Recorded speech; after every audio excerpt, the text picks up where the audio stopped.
Hi, it's Sandy Wiley. I'm at the library again, and I want to talk about agoraphobia. Agoraphobia is fear of places or things that might lead to panic attacks. And I suffered agoraphobia for many years. Then I never even wanted to leave the house. We all know I have panic attacks and anxiety. I did videos about my anxiety attacks and just how crippling they are. Well, what happens is, whenever I had an anxiety attack in a certain place or a certain situation or around a certain individual, I would try to avoid that place, situation, and individual, so that because the fear was overwhelming that the anxiety attack would happen again. And anyone who knows or had anxiety attacks, they are quite crippling. It feels like you're dying, like you're losing your mind. It feels like you can't breathe, like you're suffocating. You're hyperventilating, you can't catch a breath. Your heart is racing. It feels like you're going to have a heart attack. Your chest is heavy. You're sweating. Your neck and face are red. It feels like you have no control over your life, like you're going crazy, like you're mentally unstable, like you're ready to die. And it can last for hours. Mine even have lasted for days. So a lot of times social situations caused my panic attacks. And as a result, I started avoiding those social situations. So I started staying home more because I didn't want to have panic attacks because they were crippling. They were just horrible. They were the worst feelings of all. And if any of you had them, you would know. So, especially in social situations around people, because I was painfully shy and painfully insecure, and I thought a lot of people were judging me, especially my husband's family. My husband had a big family. He had 3 brothers, and they all had wives, and they always were getting together for one thing after another, whether it was someone's birthday, someone's anniversary, um, someone's party, like a 4th of July party, Mother's Day, Father's Day, Thanksgiving, the holidays. I don't know, it just goes on and on. And I remember this one time, they were having some get-together in the evening, and it was a Friday evening after I had worked all day, and work was already stressful enough for me. I had panic at work too because I was a preschool teacher, and I was just like thoroughly and physically and mentally exhausted when I used to come home from that job. And they were having this get together, and of course, because I was either engaged or I think I was married to Andrew, so they expected us to show up. Any of these get-togethers, they expected you to be there. And I just remember, like, I had this severe panic attack at work while I was around little kids, like 3 or 4 years old, because I really didn't want to go to that restaurant that night after working all day and be around all those people, his parents, his brothers, their wives, and I just didn't want to do it. I wanted to stay home, but it was expected of me. So, I almost passed out. The dizzy spells are very scary when I have my anxiety attacks because I feel like I'm going to black out. At times I do almost black out. And if you're driving, that can cause a severe accident. So I just remember I had to leave work early because I had a severe dizzy spell. I thought I was going to pass out. So I started avoiding family get-togethers, which didn't make me very popular with his family. And no one really understood this, because no one else had agoraphobia. No one else, was frightened of, having this happen to them. So I stopped going to all family get-togethers. See, this is what happens when you have that. Some people are too afraid to even leave the house, and at one time I was. I didn't leave the house at all, okay? I was afraid to leave the house. I finally did when I got pregnant, because I had to leave the house to, for all the doctor's appointments with the OB-GYN, and, when you have a baby, you can't stay in the house, you have to, bring the baby to doctor's appointments and play dates, and just, it isn't healthy. The park, it isn't healthy to keep a child in the house all day. But before then, prior to then, I avoided all situations, all social situations I avoided because I was so frightened. I was frightened because I got panic attacks before those situations. So in order to stop the panic attacks, I stopped going. See, this is what happens. It breeds on itself. If a bad situation, especially with me, if something happens with a certain person, I will avoid that person or a certain place. If I go a certain place and I happen to have bad anxiety, like on a subway, then I avoid subways altogether. If I'm in a situation and I have a bad experience there, I will avoid that situation at all costs. I will avoid that person who gave me that panic attack at all costs. And that's how I ended up avoiding my husband's family, because it was just too much of me. I was so frightened all the time.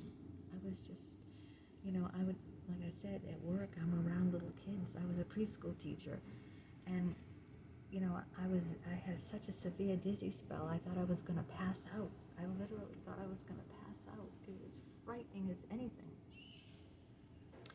And so the more and more I had these panic attacks, the more and more I avoided the places, the people, and the situations that gave me these panic attacks. And I said, family get-togethers with my in-laws was a major stressor.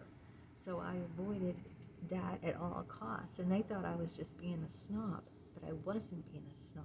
You see, I had this disorder, and no one understood it at the time. People were not aware of these disorders. People were not aware of these things at the time. And that's what, they had no comprehension. They just, thought I was being snobby, and that's not true. People just don't understand what is on other people's plates. But like I said, how I overcame that is I had my firstborn son, Alex, and he brought me so much joy, and I took him to the park. So I took him to the doctor's appointments. I took him to Gymboree class. Remember I mentioned that one video?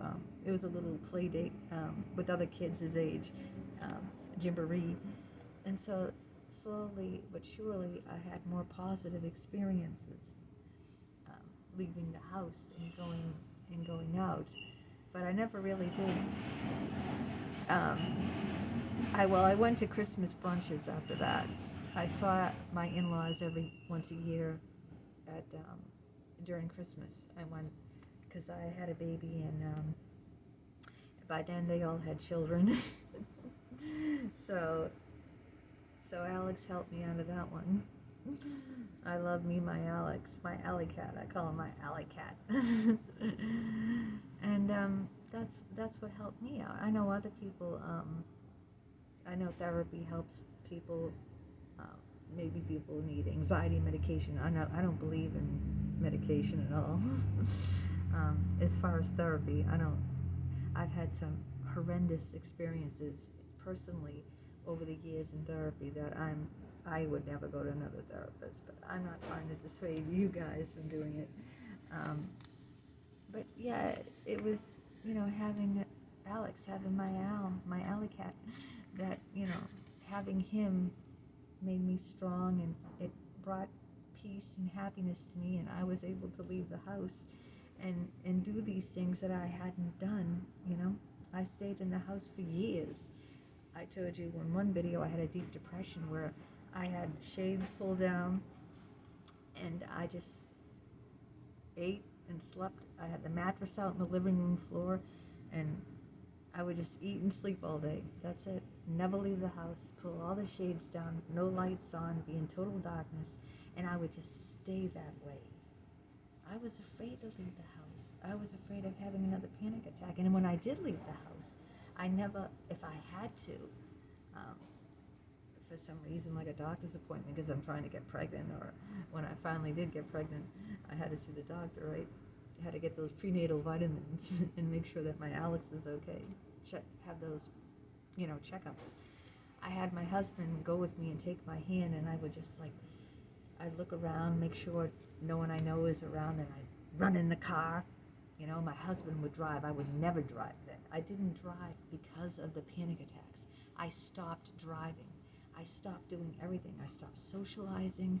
I stopped leaving the house, and I stopped driving.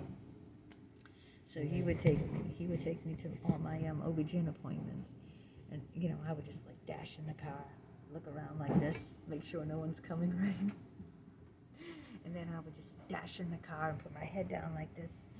And then when I got home, I'd do the same thing. I'd look around, make sure no one's coming, and then I'd dash out of the car and run into the house so I wouldn't be spotted. It's a terrible existence to have that. So I know people that have these, fears and, phobias. Yeah, I have a lot of phobias. You could list them all. I'm afraid of heights, That's another one. What is that called when you're afraid of heights? Can't think off the top of my mind. But yeah, phobias. So let me know if you have any phobias and how you dealt with them. If you're still dealing with them, let me know. Let me know if you were afraid to leave the house too, and what happened with that, and how if you're still dealing with that, so we can have an ongoing discussion about it. I just think that the more positive experiences, and the more I left the house, because I had a baby then, the better I got, the less panic attacks I had, and then the less panic attacks I had, I felt safer, because I wouldn't get panic attacks going places anymore, so it felt safer. It felt like, okay, I can do this. I haven't had a panic attack the last time I left the house. I didn't have a panic attack when I did this, so then I felt safer, and I built up confidence. You build up confidence by having more positive experiences. You lose confidence by having negative experience after negative experience. That's how you lose confidence. Well, I was starting to build it up because I was having more positive experiences, and so then I got over that, and I don't have that now. I leave the house, and I'm not afraid to leave the house even by myself and go places, except for when I almost thought I was having a nervous breakdown from that psychologist, and that was in another video I did where I really thought I was on the verge of a breakdown. You can check that video out too. That was only that short time was I afraid to leave, because I was on the verge of a breakdown. So I hope that explains some of where, my fears were, and why I was afraid to leave the house and go into these social situations, and how I slowly overcame it by taking small baby steps, by having positive experiences, and not having the panic attack when I went out, and having a baby. It really helped a lot. Helped me get out of the house, and helped quiet down that panic. Okay, it's Sandy Wiley, and I'll see you next time.